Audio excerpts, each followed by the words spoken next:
मित्रों राम राम। मेरा भारत मेरी बात चैनल पर आपका स्वागत। मैं हूं अनिल नागपाल। जैसा कि आपको मालूम है, किसी ना किसी विषय को लेकर हम अपने अंक में बात करते हैं। आज इसी अंक में बात करेंगे हम कांग्रेस की जो भारत पुण्य भूमि है उसको लेकर उनकी आस्था, उनका विश्वास और भारत माता के प्रति उनके प्रेम की बात क्या है, उस विषय को लेकर आज हम आपसे बातचीत करेंगे। आपने देखा होगा, एक बहुत बड़ा मुद्दा चल रहा है प्रधानमंत्री मोदी द्वारा, संसद में भी उसको उठाया गया और अब चुनावी राजनीति में भी उसका इस्तेमाल हो रहा है। हम उत्तर भारतीयों को उस विषय का कम ज्ञान है। एक स्थान का नाम है कच्चातीव, जो कि तमिलनाडु और श्रीलंका के बीच में एक द्वीप है। 285 एकड़ का वो एक द्वीप है जो पहले भारत के पास था और वो 1976 में श्रीमती इंदिरा गांधी ने उस द्वीप को श्रीलंका के हवाले कर दिया। उसी विषय को लेकर प्रधानमंत्री ने ये बात कही कि वहाँ पर बहुत से मछुआरे जाते थे, वहाँ अपना जाल सुखाना, मछलियों को रोकना, यानी उनका एक साधन था।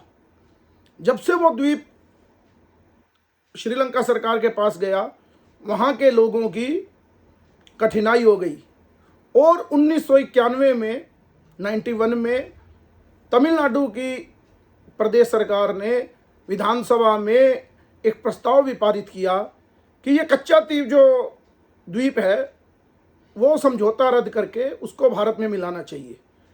तो आप सोचेंगे कि आज उस कच्चातीव का विषय की बात करने का क्या मतलब, क्योंकि विषय ये आया कि अभी कल ही कांग्रेस के जो मास्क नेता हैं, अपने आप को बहुत बड़े नेता हैं, सोनिया गांधी और राहुल गांधी के बड़े नज़दीकी हैं और कांग्रेस लगभग उनकी आइडियोलॉजी पर ही चलती है।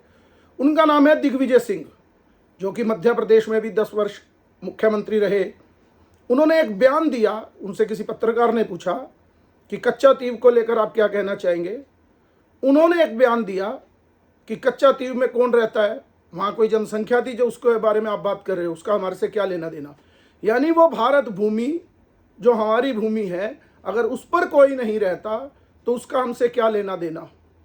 तो इसी विषय को लेकर बात करेंगे कि कांग्रेस की सोच भारत भूमि, जिसको हम पुण्य भूमि भी कहते हैं, उसके प्रति क्या है।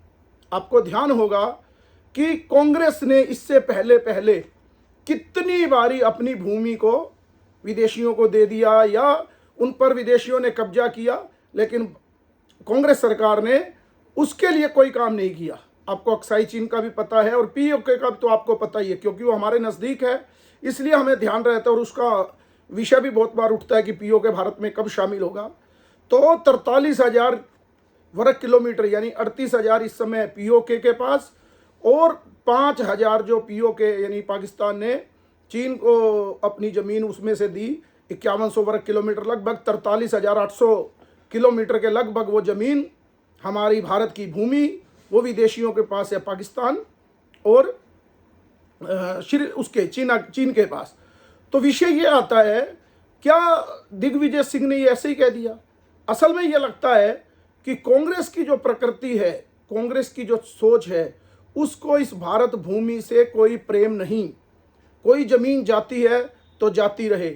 आपको ध्यान होगा, एक बार एक फिल्म आई थी बॉर्डर, अगर किसी ने वो फिल्म देखी है तो उसमें आपने देखा होगा सुनील शेट्टी का झगड़ा हो जाता है वहाँ पर एक दूसरे फौजी के साथ, जो वो कहता है कि हमें यहाँ क्या रखा हुआ है, ये तो रेगिस्तानी ज़मीन है, इसके लिए हम लोग पागल हो रखे हैं।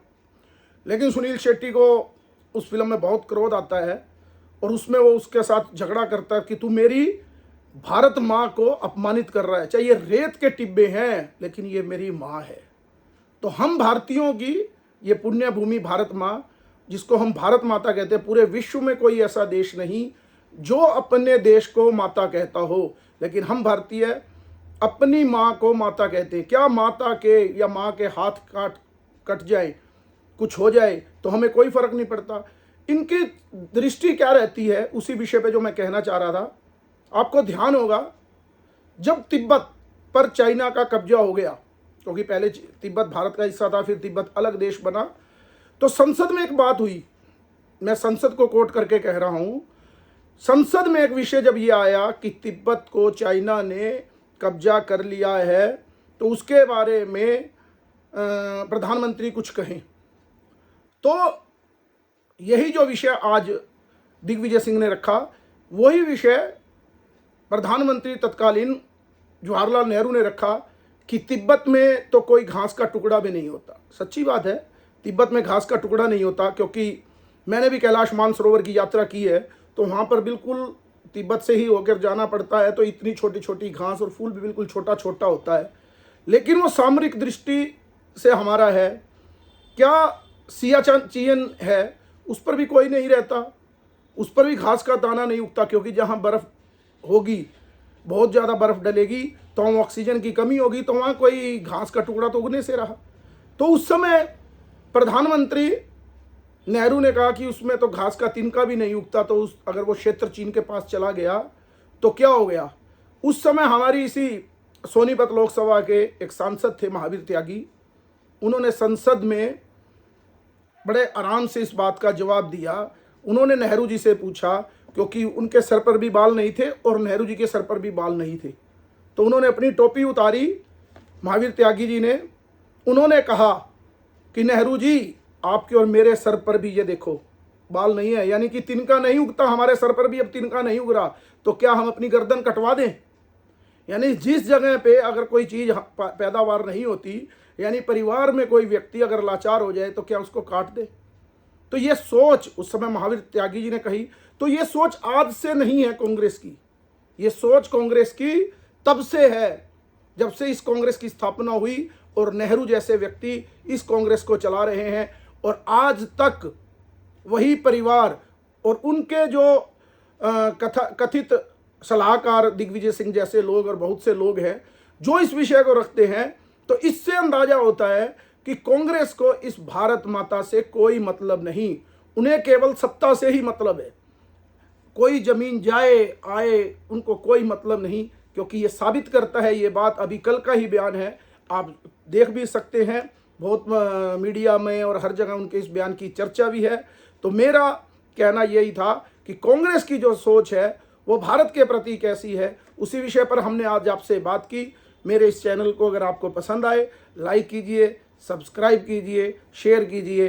धन्यवाद। जय श्री राम। भारत माता की जय।